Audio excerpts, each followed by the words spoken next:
This is my first real job, and I'm very nervous. How can I make a good first impression?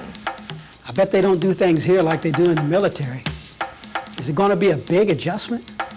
I can't decide what to wear. I mean, is this okay? I want to take some more night courses. I wonder if it's okay if I ask them if they'll pay. So how do I find out when I'm going to get paid?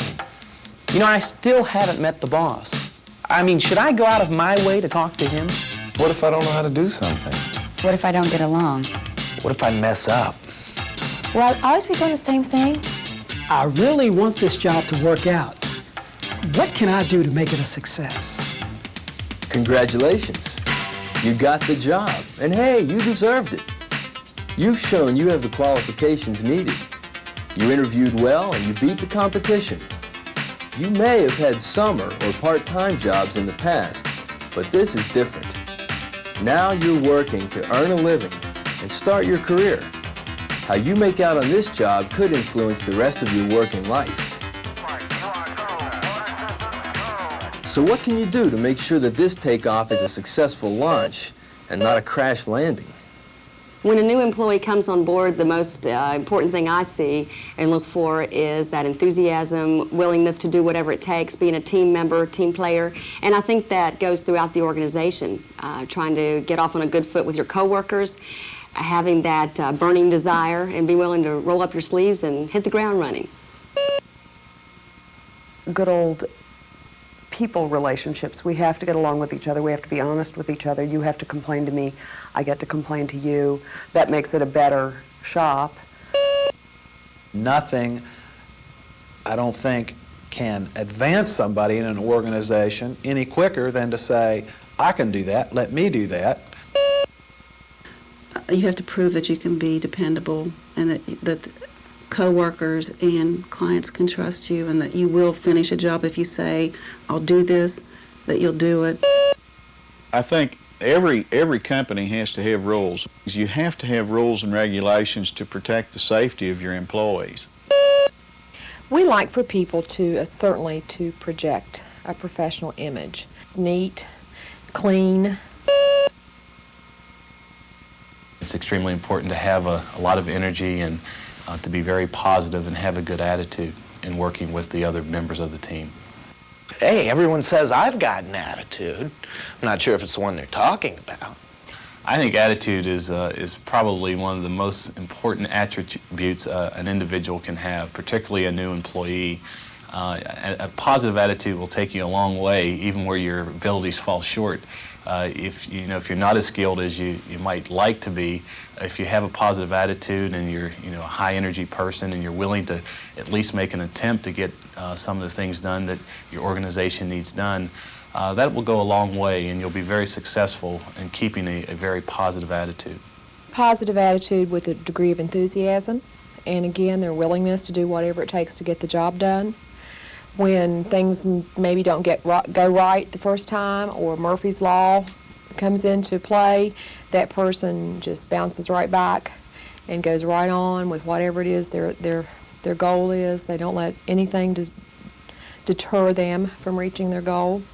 Even though I'm not in management, I feel that the attitude on the job is what makes it.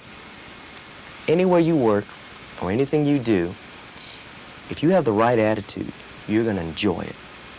Whether you sweep floors, or whether you collect money, or whether you're the president of a bank, it's your attitude that makes the job. When one person gets down, it does tend to affect everyone in this office, and one person's complaining they don't like their job or they feel like they got cheated out of something, and then all of a sudden I'm thinking, well, yeah, you're right, they did that to me too, and pretty soon everyone here is feeling very negative, so it definitely affects when one person's down or up. We can feel it throughout the office. I understand the importance of a positive attitude at work, but some days are just really bad. Right now they've put me on the phones, and I get so bored. Sometimes I feel like such a klutz. It seems like I can't do anything right. The word processing system they use, I've never worked with before. And I've gotten a bind again. Day after day, it's binding me up. And sometimes I don't even want to come to work the next day. A positive attitude comes from within. No job is perfect, and every workplace has its ups and downs. No one can go to work every day feeling 100% or able to perform at the peak of their potential. Everyone has problems and stresses that can affect their ability to perform on the job. Sometimes you have to reach down within yourself and say, well, I'm not having a good day, but I'm going to try to make I'm not going to try to make the people around me as miserable as I'm feeling. So you just have to try to keep your chin up and kind of gut it out, so to speak. I tell myself that I'm feeling fine and things are wonderful. Oftentimes, if you can convince yourself into believing just about anything. Sing to myself. Take a break. Go for a walk outside or get a cup of coffee. Sometimes you need to share your problem with a supervisor or a coworker. Getting someone else's input will help you put your problems in perspective. They would be frustrated, and I would just say, listen, I'm going through this. I went through the same thing that you're going through when I first started this job. I started off with blood, sweat, and tears, and I can feel for you. But maybe this might help you out in working out this account with this customer. And they'll turn around, and sure enough, they'll calm down, and they seem to be a lot better at the account. Many times an employer must have some instincts when it comes to an employee that's developing a bitter attitude or a bad work habits. I think it's many times up to us to catch this and not to reprimand an employee, but to sensibly talk about an employee. Part of a professional attitude is your ability to handle both criticism and praise. And it's a tough thing, particularly when someone's new, to be able to offer constructive criticism. I usually sit back and the other managers and say, okay, what did we do to contribute to this? Did we not provide enough information? Did the person assume something? And usually it's not intentional. When someone cares enough about you to give you constructive feedback, they're doing that because they care about you and they want to give you suggestions and ideas to improve yourself. So take it as a gift and use it. Don't resist it. It's always difficult and sometimes very easy to throw up a shield or whatever when someone starts questioning your effort, your work ethic, or whatever. But I think the individuals that usually succeed are those that can take it for what it is almost always intended to be, positive criticism, and to help them do a better job. We consciously work on helping people be able to receive not only constructive feedback, but appreciative feedback. Sometimes it's just as difficult to be told you're doing something well. The other day my boss came up and said what a great job I was doing, but I really didn't know what to say. The best way to respond to a compliment is just thank you. We don't expect them to know everything about the job. We're willing to make the investment to teach them those things, but we do expect them to have a willingness to want to learn about the job and to be themselves and to be sincere and caring in their approach to their coworkers, the company, and what we try to do. A good attitude towards your job affects everything you do. Maintaining this attitude means leaving personal problems at home and focusing on the positives at work. Look for ways that you can fit in and contribute. Handle criticism constructively, and give yourself a chance to learn. My boss wears a suit. Should I do the same? Do you think I could get away with wearing shorts? I wear a uniform. I'm set. Of course, we're looking for people that look professional. We have the good fortune, really, to deal with a number of very good, very large companies, some others small, and how we look appearance-wise, whether we like it or not, says something about us. And you can't overlook the importance of making a good first impression, whether that's in a job interview or whether it's day-to-day with a client and the way that they conduct business. It inspires confidence in the customer if the mechanic is clean and tidy or wearing a uniform that has his name on it. Suddenly he's accountable, and suddenly they are inspired by his meticulousness, because working on cars is meticulous. So I'm not going to be dealing directly with the public. You think I can keep my long hair and I can wear anything I want? The policy here, there is no policy as far as attire. However, I feel that when I'm dressed up, there's something about getting dressed up that you're at your best. I mean, if I sat here with a T-shirt, nothing wrong with T-shirts and all that, but if I sat here with the T-shirt and jeans, there's just a tendency for the informality to come along. But when I'm in a shirt and a tie, I feel that I feel better about myself. I feel I portray a better, look toward the public when I get on the elevators. And I think that it makes me feel good when I am dressed up. I like getting dressed up in ball caps and baseball shirts, but there's nothing like just really dressed up. Even though the customer can't see you, I feel better inside.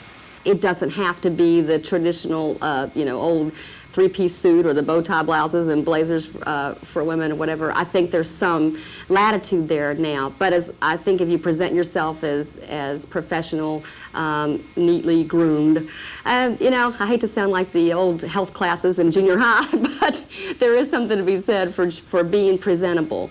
And it doesn't mean you have to have just walked off a magazine cover. In fact, I think sometimes it can be overdone when people try to get too much into fashion or trends or jewelry on every finger or whatever. No matter what occupation you're in, when it comes to personal grooming, certain basic rules apply. Clothing should be appropriate to the tasks you'll be performing. Obviously, you wouldn't turn up for work in a suit if you're going to be servicing cars. Even if you wear a uniform, your clothes must be clean. If you get good and dirty and then sit down in a $50,000 car, you've made a very expensive mistake. Your hair should be clean and well kept. If you're not sure of the appropriate dress code for your new job, drop in or call ahead and ask your new employer or personnel manager. I'd say if you're uncertain, if you're going to err on the side of conservatism, in most cases will work. There's so many questions that I forgot to ask during the interview. Like, how long do I get for my lunch break? Or how many hours am I expected to put in each day? I heard you could work on flex time to kind of fit in with your own schedule. As a new employee, would I be eligible? Do I have to punch in and out? We have a policy and procedure manual that I have to be very familiar with, and the employees are usually more familiar with than I am. But it, in most ways, protects the employee. It does spell out what the procedures are. An example is attendance.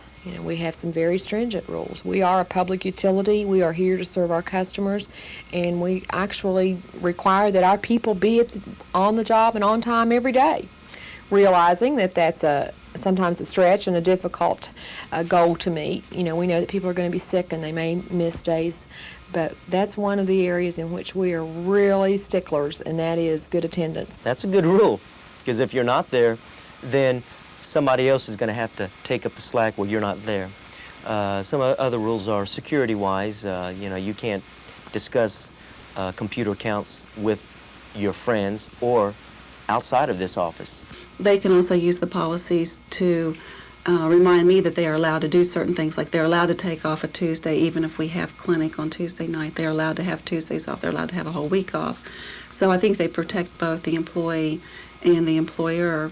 I think they're cumbersome and they're hard to work with sometimes, and often we come up with something and neither one of us know what the procedure is for that or the policy for that would be, so we will look it up in the book. It helps to have it written down. I think when you try to operate an office with no policies and procedures, it's hard to be fair to each employee because everyone's going to come with their very valid reason for why they want to do something. And if you don't have it written down somewhere, it's hard to be objective. So that gives us objectivity here, with a little room for some subjectivity also. Every company has to have rules, and especially safety rules. There's certain things that you don't do. You don't lift with bad lifting devices. You don't grind with no goggles. These things, you have to have rules and regulations to protect the safety of your employees. As a new employee, part of your job is to familiarize yourself with company rules and procedures. Ask for copies of manuals and job descriptions and procedures to take home and study. This is the time to find out about lunch breaks, overtime, vacations, promotions, expected work hours, and when you get paid. You should also know of any rules concerning use of equipment and supplies. In order to show your employer that you're dependable, you need to be fully aware of what's expected of you. How do I know what they expect of me? I mean, I don't want to be the kind of employee that says, I'm not going to do that, not in my job description. But I'd still like to know what they expect of me.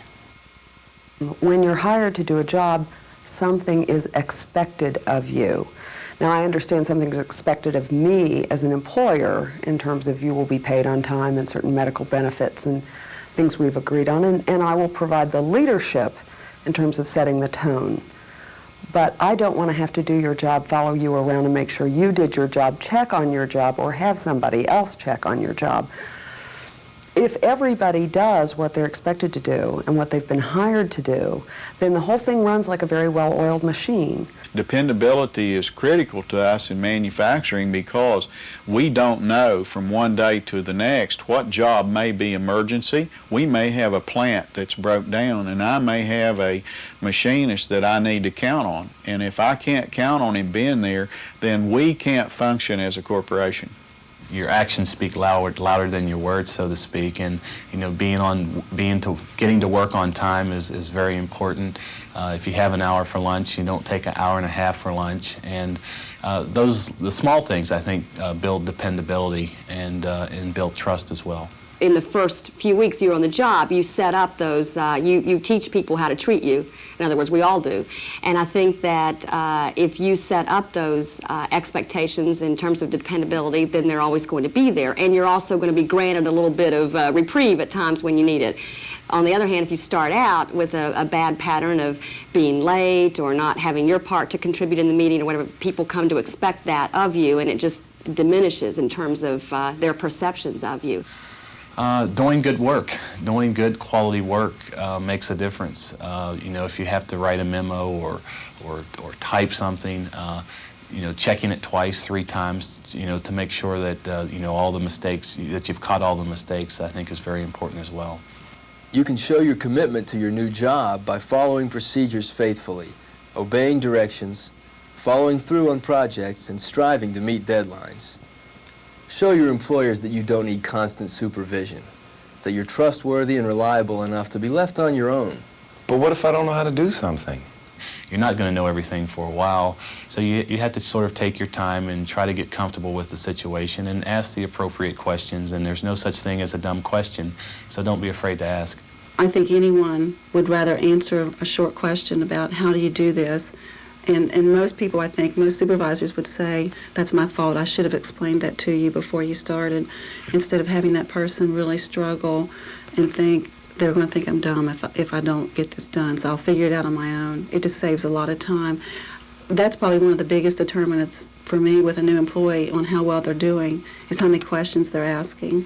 And if they're not asking questions, I'm worried that they're probably not really getting it.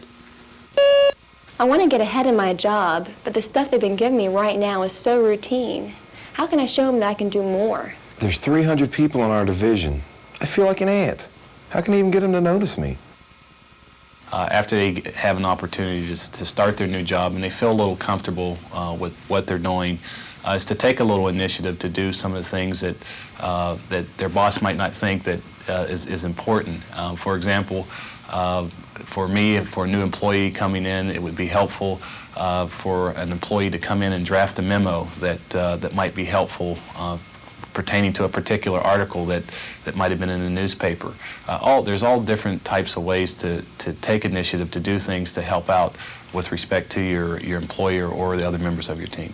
Oftentimes that means going outside the normal realm, looking for solutions that might not be obvious to us, but by searching and looking for other ways of doing things, we'll find new solutions. To me, that shows that person will stand out immediately. Maybe even go that extra mile. Maybe you're not expected to have something to contribute, but you've done some research, you've gone and looked up something in the library on this topic, and one thing we talk about when we're going out in terms of new clients and pitching them is to have 3 tidbits. What are 3 things that we can share with them on their industry, on the marketplace, whatever it might be. It could be an article in a magazine or whatever.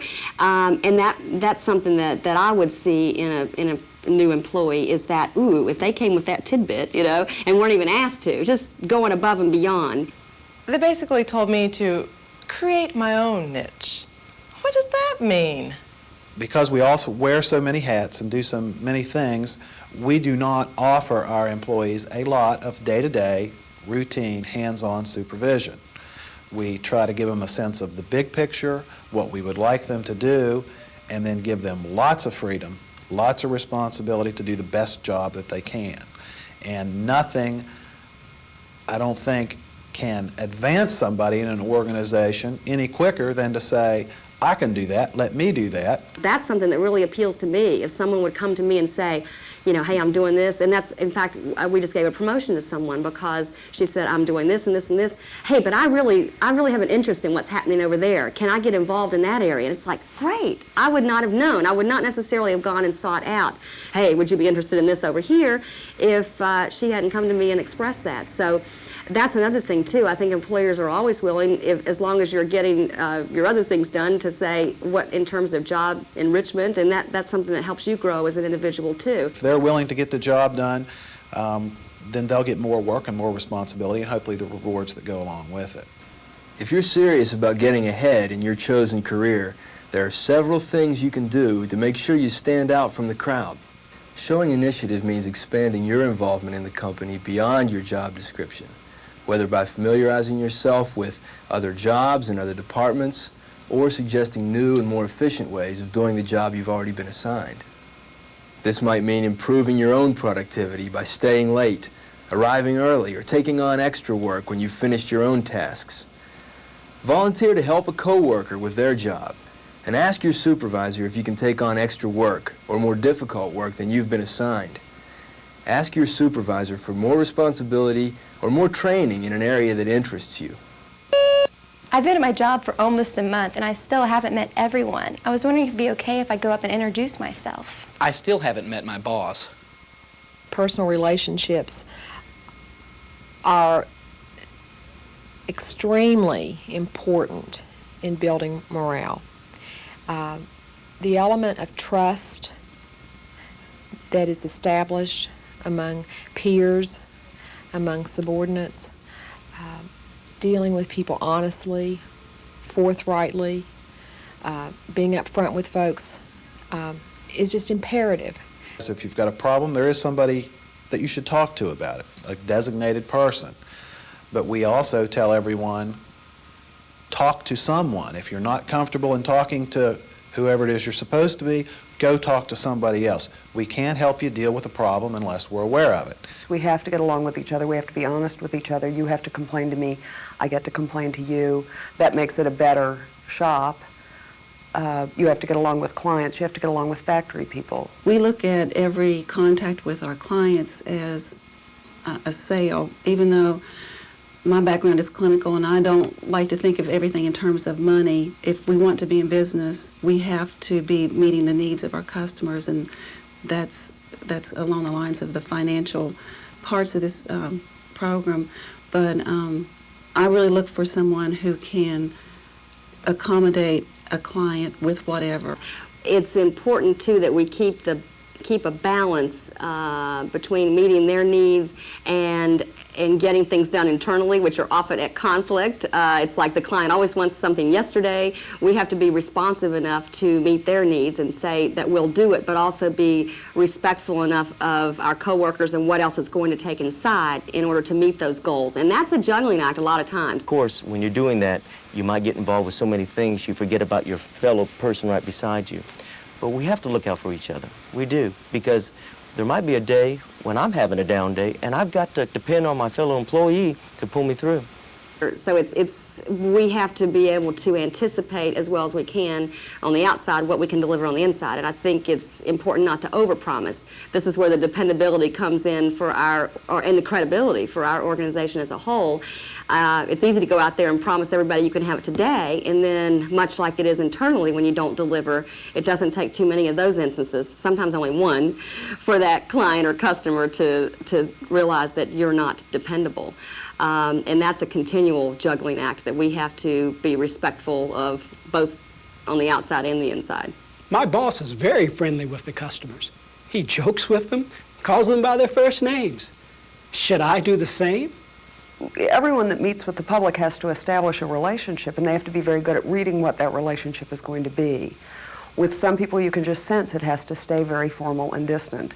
They don't necessarily want to know your name or your birthday or how your baby is.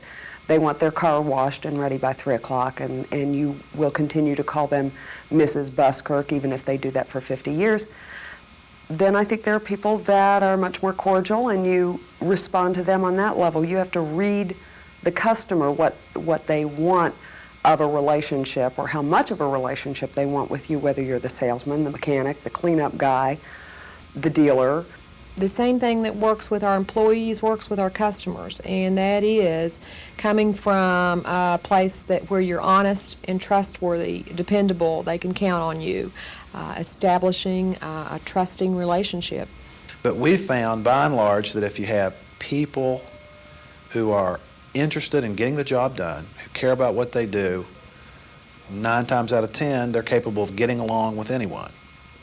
And that's important, whether it be internally or externally. Your workplace is no different from any other social group that you belong to. There are going to be people that you get along with and people you don't. You must observe a code of etiquette, which means treating everyone with the same respect, courtesy, and cooperation that you'd expect from them. As a representative of your company, your conduct with outsiders can have a big effect on business. Excessive familiarity, lack of cooperation, or rudeness can lose a sale or even a contract. When it comes to dealing with customers and clients, the same rules of conduct apply. Respect, cooperation, politeness, and the ability to compromise are all part of a professional attitude. So I work on my own all day. What can I do to feel more involved? I finished up early today. Didn't know what to do with myself. What should I do when I have some free time? What is a team player anyway? What can I do to become part of the team? Being an effective member of the team means becoming aware of the part that each of your coworkers plays in the smooth operation of the company. Being a team player means realizing not only the importance of your role, but the importance that your role plays on the success of other people on your team. That you're going to be working with other individuals to achieve a common goal, and that's for the good of the organization. It means looking for ways that you can help others when you've finished your own work. I think it's important to be a team player when deadlines are approaching and you know you can't get done without pulling someone else in. And if you have a good team player, they'll just put down what they're doing and say, here, let me help you get that done. Being able to adapt to new things and to be flexible with other people's ideas and demands. People that are able or willing to wear a number of different hats, that'll do practically anything to get the job done. So the first thing that we try to get a sense of in an interview, even beyond education and technical skills or anything else, is, what are they going to be like to work with? How will they fit in? Do they fit with the rest of our organization, with our culture? If you figure it in baseball, if the shortstop wasn't doing his job, then even though he's at shortstop, the whole team is hurting because he's not helping the squad. And I feel like here on our collection center site, we need to work with each other and to help each other because we are a team. And that's what makes it. We're no Lone Rangers. We're all in it together. Having a good sense of what the company's goals are, I think, contributes greatly to someone's performance advancement in the group. And that's something that we've tried to foster from the very beginning. We work at showing the individual how he or she can grow along with one time we did an exercise called With Me, With Mom, which is like what's in it for me, what's in it for the agency. And the more that we can make those coalesce, the better, because while you're getting someone to grow individually, you're also contributing to the organization's growth. It means being humble enough to ask for help when you need it. It's being willing to share your abilities with others and recognizing your weaknesses and not being afraid to ask for help if you feel deficient in a certain area, because no one knows everything, and that's important, particularly when you're taking on a new job, that you're not going to know everything going right in. So when you recognize your weaknesses and you're not afraid to ask for help, That's important, and it's all about being a part of a good team. A positive attitude, good personal grooming, willingness to learn and to follow the rules, dependability, initiative, good interpersonal relationships, the ability to be a team player. Whether you move up or move on, your success on this job will serve as the foundation for your future.